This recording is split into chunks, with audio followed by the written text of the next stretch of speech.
Question में आपके सामने 25.3 ग्राम ऑफ सोडियम कार्बोनेट दिया हुआ है जिसको डिजॉल्व किया गया है वाटर में और आपका सॉल्यूशन बनाया गया 250 ml का।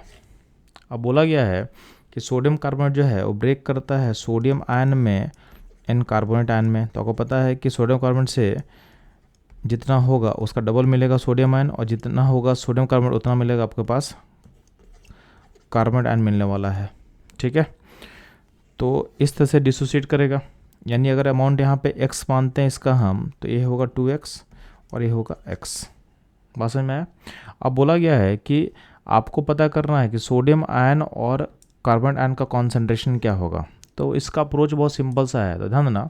पहले इसको हम सॉल्व करते हैं शॉर्टकट से। तो आपको ये समझ में आ रहा है कि जितना, चूँकि वॉल्यूम सेम है दोनों का और अमाउंट क्या है, सोडियम आयन का डबल होगा एज कम्पेयर टू कार्बोनेट, तो अब सिंपल आपको पता है कि जो सोडियम आयन का जो कॉन्सेंट्रेशन होगा और कार्बोनेट का क्या होगा, डबल होगा।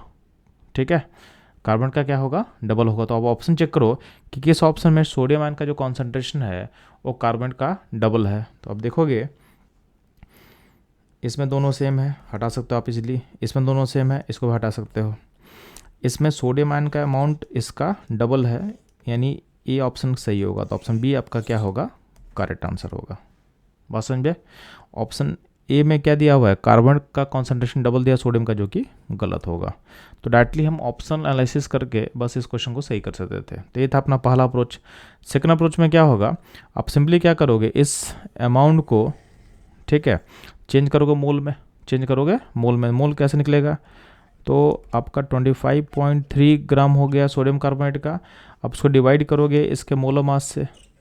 अब कार्बोनेट का, सोडियम कार्बोनेट का मोल मास कितना होगा, तो आपको पता है कि कार्बोनेट का अमाउंट 60 होता है, प्लस इसमें आप 46 को ऐड करोगे तो होगा 106, यानी इसका मोल मास हो जाएगा 106। उसे डिवाइड कर दिए तो मेरे को मिल गया मोल, तो इसका मोल मिल गया। तो यहाँ पे अगर n मिल जाएगा मोल, तो इसका मोल कितना होगा, तो 2n, यानी 2 इंटू 25.3/106, ये हो जाएगा सोडियम आयन का मोल। और कार्बन का मोल कितना हो जाएगा, तो 25/3/106, यानी आपको मोल मिल गया दोनों का।